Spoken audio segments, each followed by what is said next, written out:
الفيديو ده عامله مخصوص للرجاله اللي مخطوبين او اللي متجوزين جديد او اللي لسه داخلين على جواز. بعد سنه جواز اكتشفت ان في حاجات ممكن تبان ان هي حاجات بسيطه وصغيره جدا، بس هي حاجات صعبه جدا.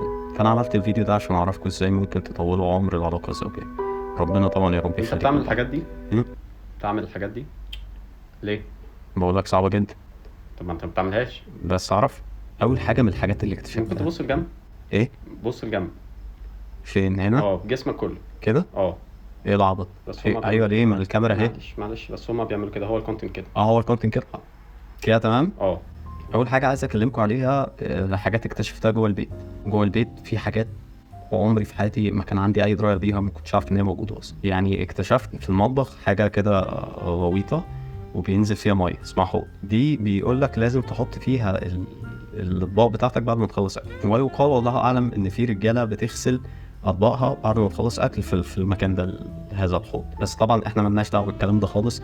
احنا بنحاول نعمل الحاجات اللي هي تعيشنا عمر اطول، مش عايزين حياه احسن، عايزين نعيش. فبعد ما بتخلص اكل بتاخد الطبق اللي انت خلصت فيه ده بتحطه في الحوض. برضه في حاجه اكتشفتها غريبه جدا اسمها كروان. الكروانه دي زي طشت بتحط فيه لبسك بعد ما بتستحمى. طبعا حاجه غريبه جدا وفي منتهى القذاره، بس اكتشفت ان دي من الحاجات اللي الستات فعلا بتحب ان الراجل يعملها. طبعا انا عارف ان في لذه في ان انت ترمي الحاجه في الارض وترجع تلاقيها اختفت، بس معلش طبعا ده بيأثر على عمر العلاقة الزوجية، فاحنا مش عايزين نضرها بأي شكل من الأشكال. هتستحمى أو هتغير هدومك، لو مش نظيفة بتروح تحطها في الكروان. تغييرات قبل الجواز وبعد الجواز.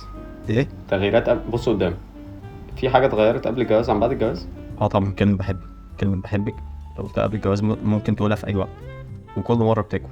لو قلتها بعد الجواز في وقت مش مناسب هتشك فيك وهتفتكر انك بتخون، فخلي بالك ما تبقاش غبي. قول بحبك لو عملت لك حاجه كويسه، عملت لك اكله كويسه وجابت لك هديه، انما رحت قايل بحبك في اي وقت كده هتقول لك اشمعنى. ولو قلت لك اشمعنى بجد خدت ممكن تبص قدامك. حاضر. وهتلاقي جمل بعد الجواز بتتقال فيها نون الجماعه، بس هي تعود عليك انت. تعال نشيل المرتبه، تعال شيل، تعال نطلع الزباله، طلع الزباله. وفي تعال نخرج، بس دي بتعود عليكم هم.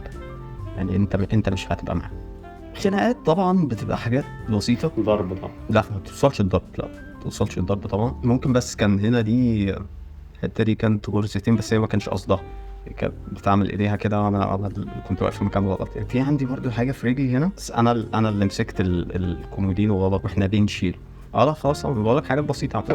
وفي كان انت هنا. بتعمل ايه؟ انا شايف ان اهم حاجه في الجواز ان انت تشارك في الحاجات البسيطه، هتلاقيها هي بتديك اكتر بكتير. بص قدامك لو انا مش عارف ابص كده، هو أنا حاسس إن كده هو شكلك عميل كده غلط.